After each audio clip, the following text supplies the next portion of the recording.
بسم اللہ الرحمن الرحیم۔ حضرت معاذ بن جبل رضی اللہ تعالی عنہ بیان کرتے ہیں، ایک روز نبی کریم صلی اللہ تعالی علیہ وسلم ہمیں نماز پڑھانے کے لیے تشریف نہ لائے۔ قریب تھا کہ ہم سورج طلوع ہونے کا مشاہدہ کر لیتے، پھر آپ بہت تیزی سے تشریف لائے، چنانچہ نماز کے لیے اقامت کہی گئی۔ رسول اللہ صلی اللہ تعالیٰ علیہ وسلم نے اختصار کے ساتھ نماز پڑھائی۔ پس جب آپ صلی اللہ تعالیٰ علیہ وسلم نے سلام پھیرا تو بآواز بلند فرمایا، اپنی جگہ پر ایسے ہی بیٹھو۔ پھر آپ صلی اللہ تعالیٰ علیہ وسلم نے ہماری طرف متوجہ ہو کر فرمایا، میں ابھی تمہیں بتاتا ہوں کہ میں تمہیں نماز پڑھانے کے لیے کیوں نہیں آیا۔ میں رات کو بیدار ہوا، وضو کیا اور جس قدر مقدر میں تھا میں نے نماز پڑھی۔ مجھے نماز میں اونگ آنے لگی، حتیٰ کہ وہ مجھ پر غالب آ گئی۔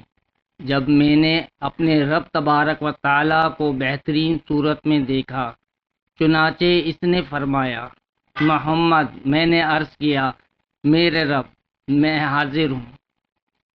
فرمایا، فرشتے کس چیز کے بارے میں بحث و مباحثہ کر رہے ہیں؟ میں نے عرض کیا، میں نہیں جانتا۔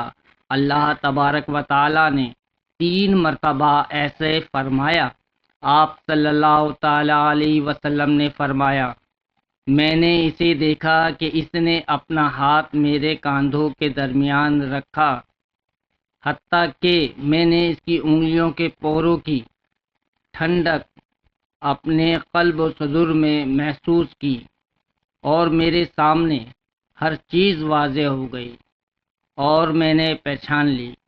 پھر رب تعالیٰ نے فرمایا، محمد، میں نے عرض کیا، میرے رب، میں حاضر ہوں۔ فرمایا، مقرب فرشتے کس چیز کے بارے میں بحث و مباحثہ کر رہے ہیں؟ میں نے عرض کیا، گناہ مٹا دینے والے اعمال کے بارے میں۔ فرمایا، وہ کیا ہیں؟ میں نے عرض کیا، باجماعت نماز پڑھنے کے لیے چل کر جانا، نماز کے بعد مسجد میں بیٹھے رہنا، ناگواری کے باوجود اچھی طرح وضو کرنا۔ فرمایا، پھر وہ کس چیز کے بارے میں بحث کر رہے ہیں؟ میں نے عرض کیا، درجات کے بارے میں۔ فرمایا، وہ کیا ہیں؟ میں نے عرض کیا، کھانا کھانا، نرمی سے بات کرنا، اور جب لوگ سو رہے ہوں نماز تہجد پڑھنا۔ فرمایا، کچھ مانگ لیں۔